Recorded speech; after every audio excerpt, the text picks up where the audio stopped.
like and subscribe my YouTube channels and also press the bell icons for more updates and content. Class attend करने के लिए हमारे channel को subscribe करें और बेल आइकन पर भी प्रेस करें ताकि नई वीडियो का अपडेट नोटिफिकेशंस आपको मिल सके। और ज़्यादा से ज़्यादा लाइक करें, सब्सक्राइब भी करें और साथ में कमेंट्स भी करें। क्लास कैसे हैं सभी लोग? I hope all are fines. तो today is the topics of the mathematics matrix of NCERT based problems. ठीक है, आज हम बात करते हैं 12th क्लास की मैथमेटिक्स में। मैट्रिक्स चैप्टर हम पढ़ रहे थे तो उसमें हमने काफ़ी सारे मैट्रिक्स पर ऑपरेशंस पढ़े थे। तो ऑपरेशंस हमारा सबसे पहला था addition, subtractions and that's then after multiplications of the matrix, यानी कि दो मैट्रिक्स का मल्टीप्लिकेशन करा, ऐड किया, सब्ट्रैक्शंस किया। तो यहाँ पर अब हम कुछ अलग टाइप्स के ऑपरेशंस के बारे में हम बात करते हैं। जैसा कि यहाँ पर हमने लिखा है कि आज हम जो टॉपिक हैं transpose, symmetric and skew symmetric matrix, इन पे आज हम डिस्कस करने वाले हैं। यानी 3 टॉपिक्स पे आज हम डिस्कस करेंगे। तो लेट्स स्टार्ट। सबसे पहला लिखा हुआ है ट्रांसपोज, तो सबसे पहले पढ़ेंगे बीसी को हम। तो that is the transpose of the matrix.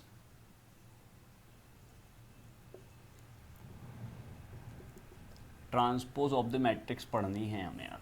ठीक है, तो ट्रांसपोज ऑफ द मैट्रिक्स में हम बात कर रहे हैं कि व्हाट इज दिस, कि क्या होगा ये। ठीक है, हमने कहा let's define simply A matrix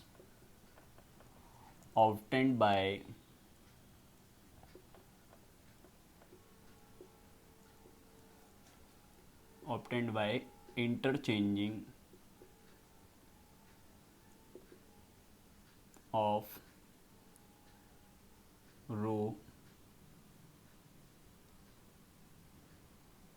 with column। देखिएगा, एक मैट्रिक्स होगी जो कि पाई जाएगी यानी ऑब्टेंड होगी, वो भी interchangings of the row with the column, यानी कि रो का कॉलम के साथ जब हम इंटरचेंज कर देंगे तो वहाँ पर एक मैट्रिक्स मिलेगी। उस मैट्रिक्स के बारे में हम बात करें तो वो क्या होगी हमारे पास में, ट्रांसपोज ऑफ द मैट्रिक्स। वही क्या होगा हमारे पास, ट्रांसपोज ऑफ द मैट्रिक्स। तो लेट कर लेते हैं हम विद एग्जाम्पल लेट ए कोई भी मैट्रिक्स ले लिया हमने, ये लीजिए। चलो इससे पहले थोड़ा सा एग्जाम्पल से पहले थोड़ा सा और समझ लेते हैं कि इस डेफिनेशंस को मैथमेटिकली ट्रीटमेंट कैसे करेंगे। एक मैट्रिक्स होगी, दैट इज़ हमने कहा कि ए आई जे, लेट कर लेते हैं मैथमेटिकल ट्रीटमेंट। ए आई जे कोई मैट्रिक्स है हमारे पास में। ए आई जे का मतलब पता है ना क्या होगा, ये फर्स्ट रो का सेकंड कॉलम, इस तरीके से पढ़ते थे 1 2, इस तरीके से A 1 2 क्या था हमारे पास में, फर्स्ट रो का सेकंड एलिमेंट, ऐसे 2 1 सेकंड रो का फर्स्ट एलिमेंट, इस तरीके से पढ़ रहे थे। तो ऐसे ही हमने मान लिया कि कोई भी एक एलिमेंट है हमारे पास ए आई जे की फॉर्म में है और इसका जो ऑर्डर है m क्रॉस n है। तो हम बात करते हैं कि ट्रांसपोज क्या होगा। हमने कहा भाई दैट इज़ अ ट्रांसपोज। देखिएगा सिंबल क्या रहेगा, ए टी, यानी कि टी ए की पावर में टी लिख देंगे या फिर ए डैश लिखेंगे और दैट इज़ अ, यहाँ देख लें क्या होने वाला है, जे आई और order change n cross m। Clear है कि नहीं? अब इसी का हम एग्जाम्पल लेते हैं। लेट अब मैथमेटिकली एग्जाम्पल लेते हैं। एग्जाम्पल हमने कहा भाई ए जो है वो मैट्रिक्स ये है हमारे पास 1 2 3 4 5 6। अभी यही वाला जो ट्रीटमेंट मैंने यहाँ पर लिखा है यही अप्लाई करके दिखाएंगे आपको। A transpose is equal to, अगर हम बात करते हैं तो ट्रांसपोज पे क्या हो जाएगा 1 2 3। देखिएगा रो का कॉलम में इंटरचेंज करना है और पहले हम लिख देते हैं कि जिसमें इसका जो ऑर्डर है वो कितना है, रो 1 2, यानी पहली रो दूसरी रो, तो यानी 2 बाई और कॉलम कितने हैं 1 2 3, तो 2 बाई 3 का इसका ऑर्डर है। तो अब ध्यान से देखना है, जो हमने लिखा है उसी को करेंगे, लेकिन पहले रो 1 को C1 में और रो 2 को C2 में चेंज कर दो, यानी कि 5 4 5 6। ध्यान से देखें कि ये रो थी आपके पास दिख रही थी, दैट इज़ R1, तो ये क्या बन गई, C1 बन गई, दैट इज़ R2, ये क्या बन गई, C2 बन गई, यानी कि। और ध्यान से देखें कि अब क्या ऑर्डर है इसका, तो देखें 1 2 3 1 2 3, यानी कि इसका जो रो है, नंबर्स ऑफ रोज यहाँ लिख नहीं पा रहे हैं तो थोड़ा ऊपर लिख देते हैं 3। और जो कॉलम है वो काउंट करें 1 2। तो ध्यान से देखो इंटरचेंज हुआ कि नहीं हुआ। यही हमने बताया था कि m की n, यहाँ पर ऑर्डर था mn, तो हो गया क्या nm। कब? जब ट्रांसपोज किया। ऐसे इसमें देख लीजिएगा कि रो को जब हमने कॉलम में चेंज किया तो इसका ऑर्डर भी चेंज हो गया। अब ध्यान से देखो, ये वाला एलिमेंट ले लो, सपोज दैट ये क्या है हमारे पास में, A11 है। A11 मतलब दूसरा एलिमेंट ले लो A12, ताकि दोनों एलिमेंट चेंज हो। A12 चेक करो कितना है हमारे पास में, 2। A12 यहाँ पर 2 है, ठीक है। अब इसमें चेक करो वो 2 कहाँ पर है, तो यहाँ पर हमें मिलेगा सेकंड रो में है, सेकंड रो में है, फर्स्ट कॉलम में है, दैट्स वाई 2 1। देख लो ये भी इंटरचेंज होगा कि नहीं होगा। यानी कि इस तरीके से हमने पढ़ लिया completely transpose of the matrix. अब हम बात करते हैं नेक्स्ट टॉपिक की। नेक्स्ट पॉइंट की ओर चलने से पहले हम थोड़ा सा इसी के बारे में थोड़ा सा जान लेते हैं, properties of the transpose of the matrix. तो प्रॉपर्टीज ऑफ ट्रांसपोज मैट्रिक्स, ठीक है। देखिएगा कुछ ये ट्रांसपोज हमने इसी डाल दिया है कि इसकी प्रॉपर्टीज़ भी होती हैं कुछ, उन प्रॉपर्टीज़ को पढ़िएगा नंबर 1 करके। तो 1 प्रॉपर्टीज़ होती है हमारे पास में कि अगर आपने ट्रांसपोज का भी ट्रांसपोज कर दिया, यानी कि पहले ट्रांसपोज किया एक मैट्रिक्स का, फिर अगेन ट्रांसपोज कर दिया, तो वापस ए मैट्रिक्स मिल जाएगी जो कि पहले वाली की तरह होगी। सेकेंड प्रॉपर्टी है कि अगर ए ट्रांसपोज से मल्टीप्लाई करो या फिर पहले मल्टीप्लाई करो उसके बाद ट्रांसपोज करो, एग्जैक्टली बराबर होंगे। और वेयर के इज एनी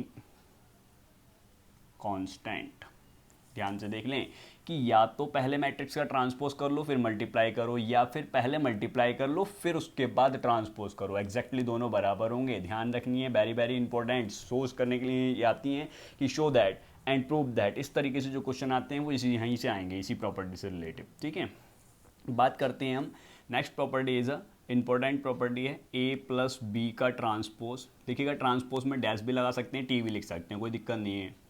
तो ए प्लस बी के अलग अलग ट्रांसपोज के सम्स के इक्वल होगा, यानी कि पहले दो मैट्रिक्स को प्लस करो फिर ट्रांसपोज करो, या फिर पहले ट्रांसपोज कर लो और उसके बाद में उसे प्लस करो, तो दोनों एग्जैक्टली बराबर बैठेंगे। And fourth 1 property is A B का होल डैश हमेशा बराबर होता है बी डैश ए डैश के। ध्यान से देखें और वेरी वेरी इंपॉर्टेंट, यही प्रॉपर्टी सबसे ज़्यादा इंपॉर्टेंट रहने वाली है, ठीक है। यानी ए बी पहले प्रोडक्ट कराओ फिर ट्रांसपोज करो, या फिर बी की ए बी ट्रांसपोज की ए ट्रांसपोज से मल्टीप्लाई करो, दोनों एग्जैक्टली बराबर होंगे। That is a properties very very important रहने वाली हैं। Pause the video and note it down. तो नेक्स्ट टॉपिक की ओर चलते हैं हम, सिमेट्रिक मैट्रिक्स। यानी कि यहाँ तक हमने पढ़ लिया ट्रांसपोज एंड सिमेट्रिक की बात करते हैं। अब हम सिमेट्रिक में देखते हैं क्या होगा।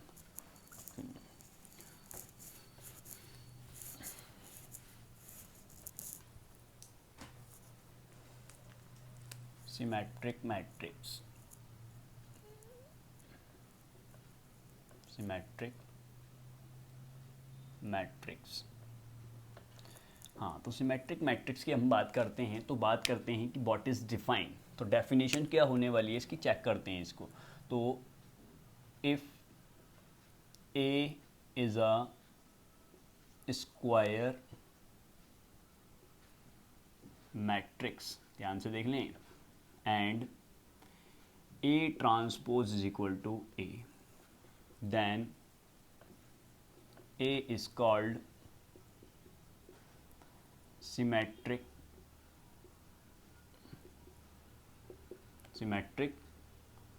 मैट्रिक्स।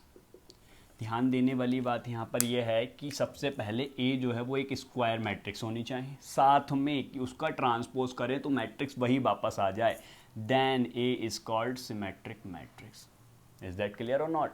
यानी कि अगर हम ट्रांसपोज करें और मैट्रिक्स वही आ जाए और साथ में स्क्वायर भी हो, तब हम उस मैट्रिक्स का नाम देंगे क्या, इस सिमेट्रिक मैट्रिक्स। तो एग्जांपल लेते हैं, example let A 1 1 5 1 2 1 and 5 1 3 minus minus, ठीक है। यहाँ पर देखिएगा हमने एक मैट्रिक्स लिखी है और इस मैट्रिक्स का ट्रांसपोज करते हैं, डैश लगा दो इस पर या टी बना दो, कुछ भी बना सकते हैं।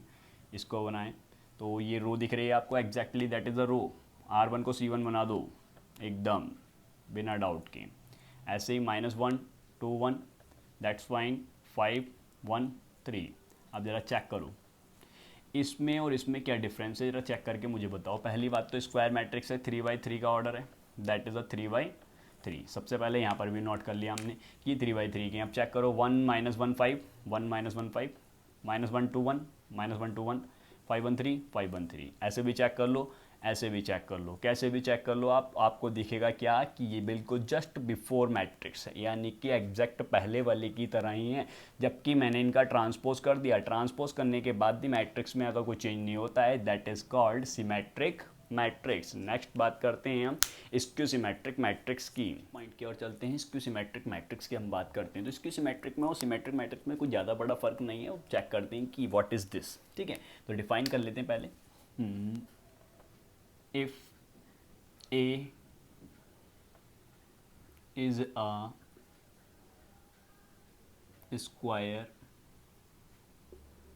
matrix एंड ध्यान रखना है यहाँ पर आपको कि डेफिनेशन में थोड़ा थोड़ा सा ही चेंज हो रहा है, एंड A का ट्रांसपोज करो that is also become -A, that's why this is called skew सिमेट्रिक्स।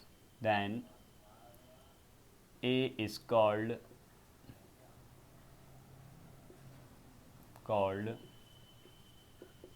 skew symmetric matrix. ठीक है, यानी कि स्क्वायर मैट्रिक्स होनी चाहिए और उसका ट्रांसपोज करने पर वापस -A आ जाना चाहिए, that's why this is called skew symmetric matrix. Example लेते हैं।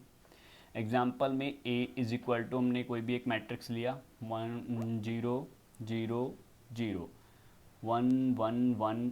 देखिएगा अभी हम फिक्स एग्जांपल इसलिए ले रहे हैं क्योंकि उसका सिमेट्रिक और स्क्यू सिमेट्रिक बनाने के लिए थोड़ा सा ईजी रहे, वरना तो कुछ भी एग्जांपल ले सकते हैं हम। ठीक है, अब इसका ट्रांसपोज कर दो जरा जल्दी से। रो को कॉलम बना दो, 0 1 -1। अब इसको भी बनाओ -1 0 1, इसको भी बनाओ लास्ट वाली को 1 -1 0। लेकिन ये कॉलम नहीं बन पाया, यानी कि मैट्रिक्स में थोड़ा थोड़ा चेंज देखने को। हाँ ठीक है, अब में से कॉमन लेते हैं अब, क्योंकि कॉमन लेना पड़ेगा, माइनस होना चाहिए। इधर की साइड लेते हैं, ए ट्रांसपोज माइनस कॉमन लेंगे। तो माइनस कॉमन लेने का क्या रूल होता है आपको सबको मालूम है कि, यानी कि जो भी हमारे पास मैट्रिक्स होती है, मैट्रिक्स में से कॉमन लेना है तो सभी एलिमेंटों में से कॉमन आएगा, तो सबके साइन चेंज हो जाएंगे। 0 0 0 0 वालों पे तो कोई फ़र्क पड़ना नहीं है, जो माइनस के हैं वो प्लस के कर दो, जो प्लस के हैं उसे माइनस के कर दो। अब ये -1 1 -1। अब ज़रा चेक कर लो कि ये वापस से ए लौट कर आया कि नहीं आया माइनस का, that is the A transpose of the matrix. That's why this is called skew symmetric matrix, यानी कि ये हमारी डेफिनेशन को फॉलो कर गया, इसीलिए हम इसको बोल रहे हैं क्या, कि ये एक स्क्यू सिमेट्रिक मैट्रिक्स है। नेक्स्ट पॉइंट की ओर, तो नेक्स्ट पॉइंट की ओर चलने से पहले हम थोड़ा सा कंक्लूजन्स पे डिस्कस कर लेते हैं इनके। तो कंक्लूजन की बात करते हैं हम, थोड़ा सा इसमें कंक्लूज़न है। कंक्लूज़न की बात करते हैं तो क्या है हमने आपको बताया कि AIJ जस्ट बराबर हो जाता है AJI के, फॉर, या फिर इन लिख देते हैं इन ट्रांसपोज, या ट्रांसपोज मत लिखो, इन सिमेट्रिक मैट्रिक्स। ठीक है, यानी कि AIJ जो होता है वो AJI के बराबर होता है। ध्यान से देख लेना कि A12 जो होगा वो अगले A21 के बराबर होगा, स्टार्टिंग में भी मैंने बताया था आपको। ठीक है, बस उसी की प्रॉपर्टी को हम आगे की ओर बढ़ा रहे हैं। लेकिन AIJ जो बराबर होगा माइनस के JI के बराबर होगा इन स्क्यू सिमेट्रिक मैट्रिक्स। यहाँ पर उल्टा होगा कि AIJ जो होगा वो यहाँ पर माइनस के बराबर होगा। लेकिन अगर हम डायगोनल की बात करें, डायगोनल इन मैट्रिक्स, मैट्रिक्स में जो डायगोनल होता है उसकी अगर हम बात करें तो डायगोनल में क्या होता है, डायगोनल में हमने देखा है कि या तो A11 या फिर A22 और A33, यानी कि ये तीन एलिमेंट हमारे पास में 3/3 के मैट्रिक्स में डायगोनल मिलेगा। लेकिन यहाँ पर डायगोनल यही वाला लगाएं तो I और J दोनों कैसे हो जाएंगे, बराबर हो जाएंगे। हमने कहा भाई I और I बराबर, माइनस के I डॉट हटा दो यहाँ से, तो यहाँ माइनस का इधर आ जाएगा तो किसका हो जाएगा, प्लस का, बराबर 0। कितना हो गया, AII बराबर 0। ए आई आई बराबर ऑल्सो जीरो। तो ध्यान से देखने की बात यह है, आई आई किसे माना हमने, डायगोनल को। ये क्या था, डायगोनल था, और डायगोनल का एलिमेंट जीरो। और आप चेक कर लो कि जो मैंने स्क्यू सिमेट्रिक मैट्रिक्स लिखी थी उसमें सारे डायगोनल के जो एलिमेंट थे वो जीरो जीरो जीरो ही थे। सबसे पहले हमने ये लिखा था, ध्यान से देखें, ठीक है। और आगे भी स्क्यू सिमेट्रिक अगर होगा तो उसमें जो डायगोनल है वो आपको जीरो मिलने वाला है। दैट इज़ अ कंक्लूजन, ठीक है। हम नेक्स्ट पॉइंट की ओर चलते हैं। तो तीनों पॉइंट हमने क्लियर कर लिए हैं, यानी कि transpose, symmetric and skew symmetric, तीनों ही पॉइंट क्लियर हो गए। अब हम एक थ्योरम के बारे में बात करते हैं जो कि अक्सर एग्जाम में इंपॉर्टेंट भी रहती है, उनसे रिलेटेड प्रॉब्लम्स भी काफ़ी सारी आती हैं। तो सॉल्व करते हैं। सॉल्व के पहले थ्योरम देखते हैं, उसके बाद सॉल्विंग करेंगे, क्योंकि ये हमारी पूरी क्लास जो है वो इंट्रो है, इंट्रो क्लास है, ठीक है। इसमें हम एक्सरसाइज का डिस्कस नहीं करेंगे। तो बात करते हैं थ्योरम की। Theorem for N E square matrix. ध्यान से देखें कि ये मैट्रिक्स कोई सी भी हो लेकिन स्क्वायर हो, एंड स्क्वायर मैट्रिक्स, एंट्री लिख लेते हैं फील्ड की जगह, एंट्रीज विद रियल नंबर। देखिएगा, एक स्क्वायर मैट्रिक्स होना चाहिए और उसके अंदर जितने भी एंट्रीज हैं, यानी कि जो एलिमेंट हैं उसके, वो सारे के सारे रियल नंबर के होने चाहिए। जब रियल नंबर की सारी एंट्रीज होंगी तब उस स्क्वायर मैट्रिक्स के लिए एक रूल फॉलो करता है, ए प्लस ए डैश, यानी कि मैट्रिक्स का मैट्रिक्स के ट्रांसपोज के साथ अगर हम प्लस करते हैं तो ये जो बनेगा ये बनेगा सिमेट्रिक मैट्रिक्स। ये थ्योरम है। और अगर a माइनस ए डैश आप कर देते हो, यानी कि मैट्रिक्स में से मैट्रिक्स का ट्रांसपोज माइनस कर देते हो, तो ये बन जाएगा स्क्यू सिमेट्रिक मैट्रिक्स। ध्यान से देखें, अब इस चीज़ को आपको फॉलो करके दिखाना पड़ेगा, क्योंकि मैथमेटिक्स में बिना एग्जाम्पल के हम बात कुछ नहीं कर सकते, यानी कि लिखने से ही सारी बातें नहीं होंगी, आपको दिखाना भी पड़ेगा। तो हम इसको दिखाते हैं। लेट कोई सी मैट्रिक्स ले लीजिए, ए बराबर 2/2 का एक मैट्रिक्स ले लेते हैं, 2 4 6 8, ठीक है। ये मैट्रिक्स है, इसका ट्रांसपोज भी कर लीजिए। ट्रांसपोज करते हैं तो देखिए, ध्यान से देखें, रो को कॉलम बनाना है आपको, तो ये रो इसको कॉलम बनाओ, इस रो इसको भी कॉलम बना दो, that is the transpose. Now B check down, A plus A dash, A को ए डैश के साथ प्लस करो, 2 2 कितना हो जाएगा 4। इसको मैं एक नई मैट्रिक्स मान लेता हूँ कि ये एक सी है, सपोज दैट। ये जो हमने ए प्लस ए डैश इधर जगह नहीं है इसलिए यहाँ लिख दिया। तो ए प्लस ए डैश को जब हम प्लस कर रहे हैं तो 2 को 2 के साथ प्लस करोगे, 4 को 6 के साथ, 4 10 10 और 8 और 8 16। अब ज़रा इसको, हमने कहा ये सिमेट्रिक है, तो सिमेट्रिक के लिए क्या होना चाहिए, सी इजिकल टू सी डैश। तो ज़रा चेक करो, सी डैश निकालो ज़रा इसका, 4 10 और 10 16, चेक कर लो, बिल्कुल सी, ये था सी और सी डैश निकाला मैंने, वो दोनों एग्जैक्टली बराबर हैं। दैट्स वाई दिस इज़ हमने प्रूफ करके दिखा दिया कि ए प्लस ए डैश करोगे तो वो एक क्या होगा, सिमेट्रिक मैट्रिक्स होगा। ऐसे ही अब जरा स्क्यू सिमेट्रिक्स की बात कर लेते हैं, उससे पहले pause the video and note it down. तो नेक्स्ट की बात करते हैं हम, लेट, इसमें भी कोई भी वही वाली मैट्रिक्स ले लेते हैं जो अभी हमने लिखी थी, 2 4 6 8। ट्रांसपोज क्या होगा इसका, ट्रांसपोज हुआ था 2 4 6 8। अब आपको उल्टा करना है, ए माइनस ए डैश करना है, ठीक है, क्योंकि सेकंड वाली स्टेटमेंट के बारे में बात कर रहे हैं। तो 2 से 2 जाएगा 0, 4 से 6 जाएगा -2, 6 से 4 जाएगा, ध्यान से देखें 2, और 8 से 8 जाएगा 0। अब जरा ध्यान से देखो, अभी बताया था मैंने कि डायगोनल 0 होता है इसकी सिमेट्रिक मैट्रिक्स में, तो डायगोनल तो 0 आ गया, तो यहीं से पता नहीं लगा सकते। अभी आपको हमने इसको मान लिया, इसको डी मान लेते हैं, लेकिन for skew symmetric, skew symmetric के लिए क्या होना चाहिए, स्क्यू सिमेट्रिक के लिए हम बात करते हैं तो ए यानी कि डी जो है वो माइनस के डी डैश के बराबर होना चाहिए। तो ज़रा डी डैश निकालो, तो डी डैश आप निकालेंगे कितना हो जाएगा, 0 -2, और इसको रो को कॉलम बना दिया, कॉलम को रो बनाओ दूसरे वाले को, और माइनस कॉमन लो। यार माइनस कॉमन लेते ही आपको दिख रहा होगा कि 0 0 पर तो कोई फ़र्क नहीं पड़ेगा, ये माइनस का हो जाएगा और ये प्लस का। तो ध्यान से देखो, ये डी बना कि नहीं बना, बन गया वापस से डी। अब वापस से डी बन गया तो हम लिख सकते हैं कि D is equal to minus का डी डैश, तो दैट्स वाई ये स्टेटमेंट भी हमारी प्रूफ हो गई कि यानी कि ए माइनस ए डैश करोगे स्क्वायर मैट्रिक्स में तो वो एक स्क्यू सिमेट्रिक मैट्रिक्स बन जाएगी। Pause the video and note it down. Next theorem की हम बात कर लेते हैं। थ्योरम नंबर 2 रहेगी, वैसे तो थ्योरम 1 थी, अब ये कह रहा है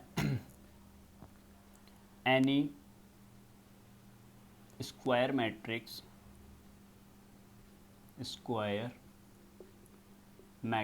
can be expressed as the sum of symmetric and skew symmetric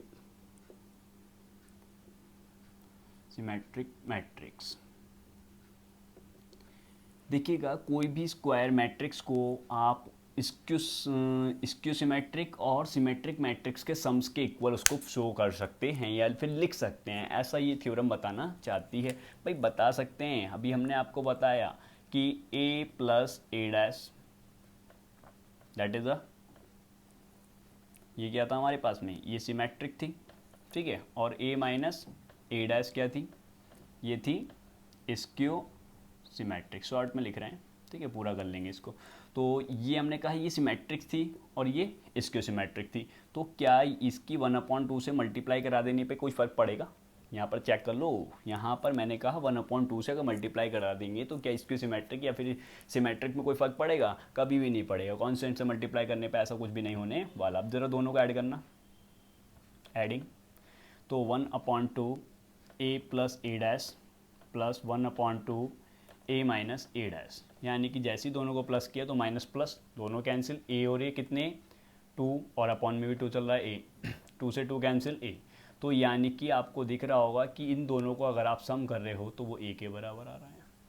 ये क्या थी ये थी हमारे पास में सिमेट्रिक और ये थी स्क्यू सिमेट्रिक। और देख लो एक मैट्रिक्स को आपने दो की फॉर्म में, सम्स की फॉर्म में इसको डिफाइन कर दिया, दैट इज अ थ्योरम। कह रहा है किसी भी स्क्वायर मैट्रिक्स को आप उसको सिमेट्रिक और स्क्यू सिमेट्रिक मैट्रिक्स के सम्स में आप डिवाइड कर सकते हैं या फिर लिख सकते हैं उस मैट्रिक्स को।